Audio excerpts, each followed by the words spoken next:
नमस्कार, a very good day to all of you. आज हमें सोचना है कि अब हमें आगे क्या करना है। What do we do now after the candle march is over, after the धरनाज आर ओवर। जब हम लोगों को वापस अपने स्कूल कॉलेज जाना पड़े, अपने दफ्तरों में जाना पड़े, what do we do now.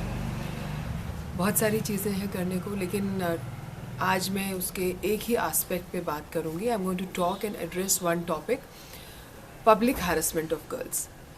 मैं ईव टीजिंग शब्द यूज़ नहीं करूँगी, क्योंकि पहली बात तो ये ईव एक बड़ा ही डेट्रीमेंटल सा वर्ड है, और दूसरी बात ये टीजिंग नहीं है, ये आउट एंड आउट हरासमेंट होती है। तो सबसे पहले हम ये बेसिक मुद्दे को लें, क्योंकि यहाँ से शुरुआत होती है। जब आप ये चीज़ सोचते हैं कि जो लड़की जा रही है उसको हम गलत नज़र से देख सकते हैं, सीटी बजा सकते हैं, घटिया और गिरे हुए कमेंट्स पास कर सकते हैं, हाथ लगा सकते हैं, आप उसको ऑब्जेक्टिफिकेशन वहीं से शुरू करते हैं। You look at her as a sexual object, और इसको हमें सबसे पहले रोकना है। तो हमें क्या करना चाहिए? मैं अभी जो भी सुझाव दे रही हूँ वो जो अब पिछले कुछ दिनों से हुआ है उसको नज़र में रखते हुए दे रही हूँ कि शायद अब लोग नारी सुरक्षा की अहमियत को समझने लगे हैं। शायद ये समझने लगे हैं कि हमारा समाज तब तक शिक्षित और डेवलप नहीं हो सकता जब तक हमारी बेटियाँ, बहुएँ, हमारी माँ, बहनें सुरक्षित नहीं हैं। So what to do on when there is public harassment of girls. सबसे पहले ये कि पब्लिक के पास बहुत बड़ी पावर है, कोई भी चुप नहीं रहे, ये सबके लिए मुद्दा है। अक्सर क्या होता है, लड़की छेड़ते हुए अगर हम किसी को देखते भी हैं, लड़की मुड़ के घूरती भी है, तो हम कन्नी सी काट लेते हैं, हम नज़र बचा लेते हैं। दफ्तर पहुंचना है, घर पहुंचना है, कौन पड़े इन चक्रों में, अरे भैया ये दो है, मैं अकेला हूँ।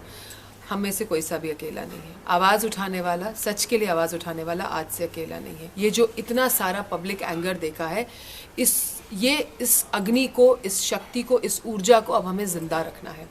जब भी हम कोई लड़की को छेड़ते हुए देखा जाए, आप लोग उसी टाइम रिएक्ट कीजिए। आप एक आवाज़ उठाएंगे, आपके साथ 100 आवाज़ उठेंगी। इस चीज़ पे भरोसा रखिए।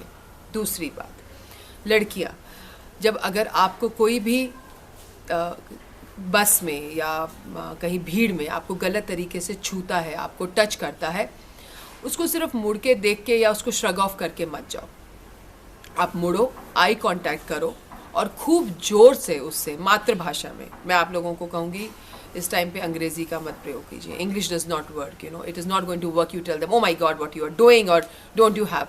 मातृभाषा में बहुत कड़वे शब्दों में आप उनसे उसी टाइम उसको एड्रेस कीजिए, और उसको शर्मिंदगी महसूस कराइए उस चीज़ के लिए। आप एक बार करेंगे, 2 बार करेंगे, अगर वहाँ पे 2-4 लोग हैं, आप अकेली जा रही हैं, तो इस चीज़ का ध्यान रखो। रादर देन एक जनरल के लिए मुझे कोई हेल्प करे, आप सरप्राइज़ करेंगे कि अगर आप किसी पासर बाय से डायरेक्टली हेल्प मांगती हैं कि आप मेरी मदद कीजिए, ये लड़के मुझे छेड़ रहे हैं, कि आप मुझे वहाँ तक छोड़ सकते हैं, या ये लड़के मुझे छेड़ रहे हैं, मैं आप 3-4 लोगों से मदद मांग रही हूँ। डायरेक्ट अपील फॉर हेल्प, एक अक्सर जो आदमी बेसिकली नेचर का अच्छा है वो आपकी मदद करेगा। आप बस में अगर छेड़ा जाता है, उसी टाइम शोर मचाइए, और बस कंडक्टर और ड्राइवर को इंसिस्ट कीजिए कि इसको नियरेस्ट पुलिस स्टेशन में लेके जाइए, मेरे साथ, मेरे ऊपर खतरा है। दूसरी बात, अलर्ट होके चलिए। मैं अक्सर कई बार देखती हूँ कि गर्ल्स और बॉयज़ दोनों ही करते हैं, लेकिन गर्ल्स के ऊपर खतरा बहुत ज़्यादा है, इसलिए मैं खास करके ये लड़कियों के लिए कह रही हूँ।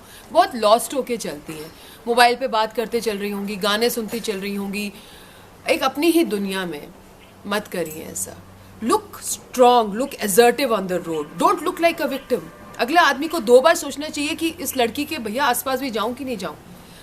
और जो आपका, चाहे कद छोटा हो, आप चाहे पतली हो, चाहे दुबली हो, लेकिन आपकी जो एक मेंटल स्ट्रेंथ, आपकी फिजिकल स्ट्रेंथ आप उसमें भी दिखा सकती हैं, वो आपके पोस्चर से, आपके इनर कॉन्फिडेंस से आएगी। उस कॉन्फिडेंस को गेन करने के लिए बेसिक डिफेंस स्किल्स सीखिए, एजर्टिव रहिए, स्ट्रॉन्ग रहिए, अपने हक को जानिए, अपनी सेफ्टी को जानिए और उसको यूज़ कीजिए।